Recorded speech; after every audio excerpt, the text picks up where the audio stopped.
How's it going, everyone? My name's Tim, and what I want to talk to you about today is yet again some undercurrent sort of ideas that I see and people sort of talk about in footy media right now and in the fan bases of various clubs with regards to the sport in general. And one of those sort of things that I see and I just think is really not intelligent and kind of should be called out where it should be called out. And one of those things right now is this kind of like there's a cognitive bias for this, and I don't know what it's called, but when you have certain events that are close to each other that have any similarities, we start overvaluing or sort of like um, overextending how likely one we think is. So an instance of this would be if there were certain conditions of something that was happening, like I don't know, like a certain amount of like I don't know, like tectonic shifts or something. And the last time that happened, there was an earthquake that destroyed a city. Um, but for the majority of like let's say our country, it just does nothing. Um, all the thinking would be unconsciously thinking that it's more likely than it actually is to happen. Um, for a few reasons. In that instance, is because of how what the stakes are. But even if it was a minor thing, generally speaking, it would be that your mind just sort of can't help but think it's going to be more common because it's more recent and it's actually in your head more. It's more tangible. Um, but this doesn't. This whole obviously is increased with emotion, but that's an example of something where the emotion would be negative. It actually happens the same way with the positive emotions, but to a different degree. And with that introduction, I want to sort of now refer that to basically the with Essendon, with regards to Essendon and people's hopes with that next year, and compare that with something else that I see a lot of sort of people talking about is this idea that well, Craig Mcrae came into Collingwood and look how fast he turned that team around, and maybe like Voss did it with Carlton, and people have looked at these examples through the media and just people in general, and are now sort of applying it to well, you could turn a club around fast, ignoring the fact that the vast majority, vast majority of the time that does not happen. And just because it's happened recently, that doesn't mean that in any way, shape, or form it's going to say happen for Essendon, for instance, which we saw go on a downfall from last year. Collingwood is a good example, and this also extends to something I want to talk about more with regard to this idea of Mcrae completely turning around Collingwood, which he didn't do.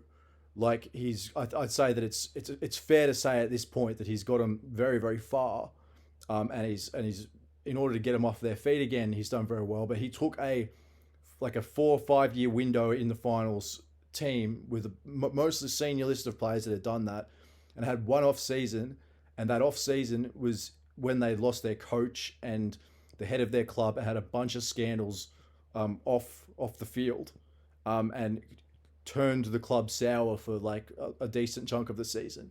The same thing happened with Richmond. They just sort of got into a rut, and for seemingly no reason. This year it's happened with West Coast for other reasons. This isn't why Essendon got bad. Essendon didn't get bagged this year because they got into a bad rut or they had other stuff going on in the club. They went in the year with very good expectations. The only difference with Essendon this year was that they had lost basically what was the remaining of their senior players in their forward line, and in the first weeks lost the remainder of them in terms of injury, and for large parts of the season were having to rely on very new players to fill critical roles. While at the same time, Truck had gone harder on his new game style that he was trying to teach from the ground up, which is more complicated. So you didn't only just have new guys trying to learn it, you had old guys who weren't used to that style trying to learn it. So the team was just trash and they didn't know how to do it. You could even argue that maybe a lot of the lists that Woosha had gotten weren't designed for that type of role.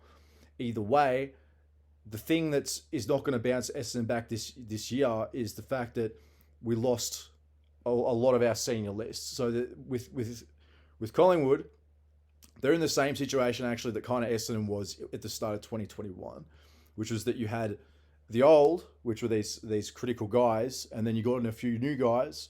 So we got in, I think we got two or three rising stars. We've got this Nick Cox guy. We got Archie Perkins, Harry Jones came in. Durham came in later in the season.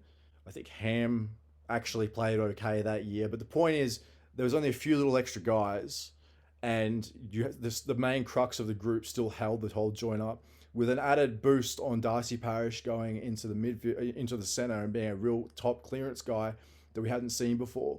So everyone punched above their weight, and you had still had a decent core group of senior players that had played for a long time. Like, for instance, like Hurley was in there part of the season.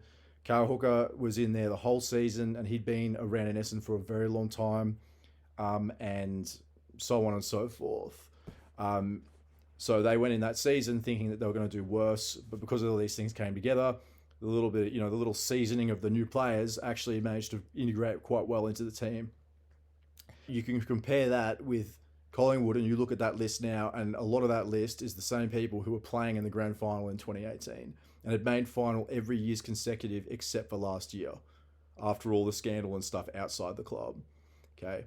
Craig Mcrae also has just basically taken some of the stuff that Bucks taught that group and just said and just taken part of it out, which was to just go on the offensive basically the whole time, rely on pressure, and then as defense, if you could even call it defense.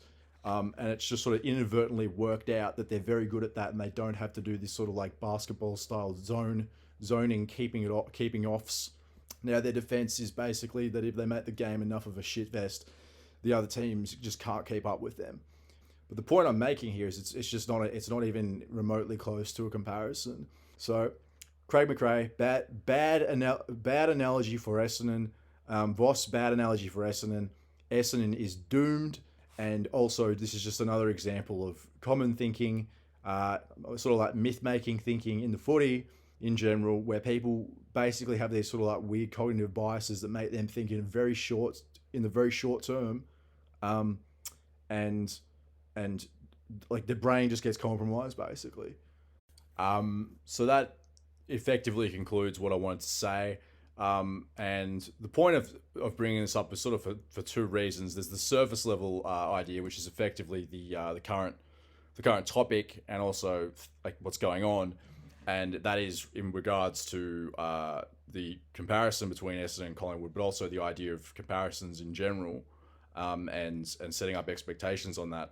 But also in general, the theme, and I touched on this sort of like meta theme in my last video with Rutten about how let's say like incorrect thinking or cognitive biases, or I think they call heuristics, where there's certain, just our brains just make us have assumptions or miscalculate things just by our nature, that can permeate through an industry or a field where this kind of thinking is really encouraged or it just naturally happens, but is also encouraged through the media, who just want to make as much talk as possible, and of course also really go down any avenue of speculation as much as possible. So it's a great topic to talk about. Could Essendon be like with Craig Mcrae turning teams around? And often that just ends up being assumed that that's something that can now happen.